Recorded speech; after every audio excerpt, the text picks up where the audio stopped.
بسم اللہ الرحمن الرحیم۔ السلام علیکم۔ العلم سٹی میں خوش آمدید اسٹوڈنٹس۔ جیسا کہ آپ جانتے ہیں میں فرسٹ ایئر کے آسان ترین تشریحات کے لیکچرز لے کر حاضر خدمت ہوئی ہوں۔ لمبی نظموں کی لمبی تشریحات اسٹوڈنٹس کے لیے ہمیشہ ہی یاد کرنا ایک مسئلہ رہا ہے، اور آپ کے اس مسئلے کو حل کرنے کے لیے میں نے آپ کے لیے ایسی تشریح ارینج کی ہے کہ آپ کو ایک ہی تشریح کا پیراگراف یاد کرنا پڑے گا اور آپ کو ہر شعر کی الگ سے تشریح یاد نہیں کرنی پڑے گی، اور آپ کی تشریح کا مسئلہ نہایت ہی آسانی سے حل ہو جائے گا۔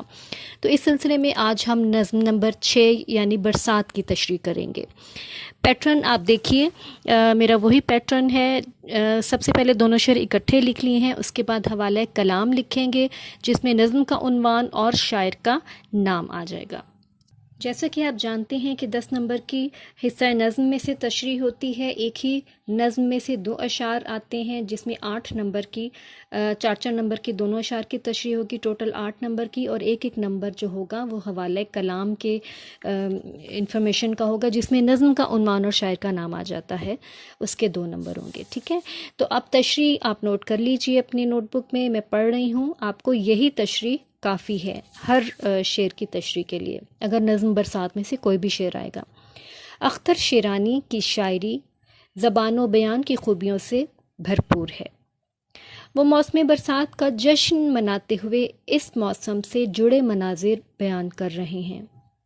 پڑھنے والا قاری ان مناظر میں کھو جاتا ہے اور باطنی آنکھ سے ان مناظر کو سامنے محسوس کرتا ہے۔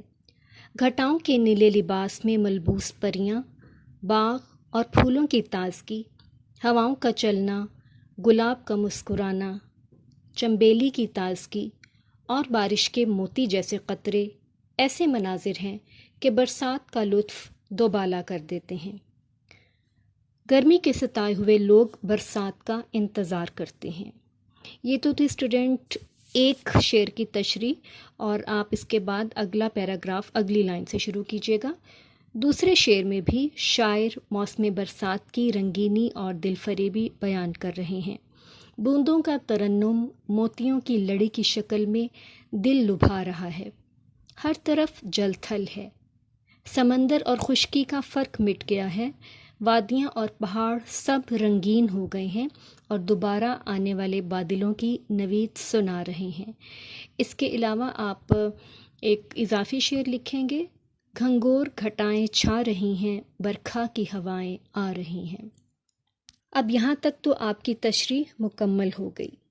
اب اگر آپ مفہوم ایڈ کرنا چاہتے ہیں تو اس کے لیے میں نے مفہوم یہاں پہ آپ کے لیے پرووائڈ کر دیے ہیں۔ اگر آپ کی لرننگ بہت ویک ہے تو آپ یہ اضافی شعر تک ہی اپنی تشریح کیجیے گا۔ اگر آپ کی لرننگ تھوڑی سی بہتر ہے تو آپ شروع میں مفہوم ایڈ کر سکتے ہیں شعر کے حساب سے۔ تو یہ مفہوم جو ہے اشعار کے حساب سے میں نے لکھے ہیں۔ مفہوم نمبر 1 اگر پہلا شعر آئے گا تو آپ، یہ آپشنل ہے، میں آپ کو دوبارہ تاکید کر دوں، تو پہلا شعر اگر آیا اور اس کا مفہوم آپ لکھنا چاہیں تو آپ یہ لکھ سکتے ہیں کہ سرمئی بادل اڑتی ہوئی پریوں کی طرح ہنستی اور ناچتی ہوئی ہوا کو چھیڑتے مذاق کرتے ہوئے آ رہے ہیں۔ اگر دوسرا شعر آیا تو آپ اس کا مفہوم نمبر 2 نوٹ کر لیجئے، بادلوں کی آمد سے مختلف پھول تر و تازہ ہو گئے ہیں اور پتیاں مسکرا رہی ہیں۔ مفہوم نمبر 3 نوٹ کر لیجئے، اگر آپ کو تیسرا شعر آتا ہے پیپر میں، بارش کے ننھے قطرے چمکدار موتیوں کی طرح زمین پہ اتر کر خزانے لٹا رہے ہیں۔ مفہوم نمبر 4 نوٹ کر لیجئے، اگر چوتھا شعر آتا ہے کہ بارش کے بعد خشکی اور سمندر کا فرق مٹ گیا ہے، ہر طرف پانی سے سمندر کا منظر لگ رہا ہے جس میں بہاریں نہا رہی ہیں۔ مفہوم نمبر 5 آپ نوٹ کر لیجئے، بارش کے بعد باغ بہار سبزہ اور پہاڑ رنگین ہو گئے ہیں، یہ رنگ بجلیوں کی بدولت ہیں۔ مفہوم نمبر 6 آپ نوٹ کر لیجئے، اے اختر نڈھال باغ تر و تازہ ہو چکا ہے، ہوائیں پھولوں کو چھیڑتی خوشبو پھیلاتی آ رہی ہیں۔ یہ تھی 6 اشعار کے مفہوم اور ان کی تشریح۔ آپ کا تشریح کا برڈن میں نے بہت کم کر دیا ہے، آپ کو 6 اشعار کی الگ الگ تشریح یاد کرنے کی بالکل ضرورت نہیں ہے. یہ آپ کو جو 2 پیراگرافس میں نے لکھوائے ہیں یہ آپ اچھی طرح سے یاد کر کے اس طرح سے لکھ لیجئے. اور اگر آپ کی لرننگ تھوڑی اور بہتر ہے تو آپ مفہوم بھی یاد کر لیجئے. مفہوم ضروری نہیں ہوتا ہر تشریح میں لکھنا، کیونکہ مفہوم کا الگ سے نمبر نہیں ہوتا، لیکن اس سے آپ کی تشریح کی کلیریفیکیشن بہت اچھی ہو جاتی ہے. تو اگر آپ کی لرننگ تھوڑی سی بھی اچھی ہے تو آپ مفہوم ضرور یاد کر لیجئے.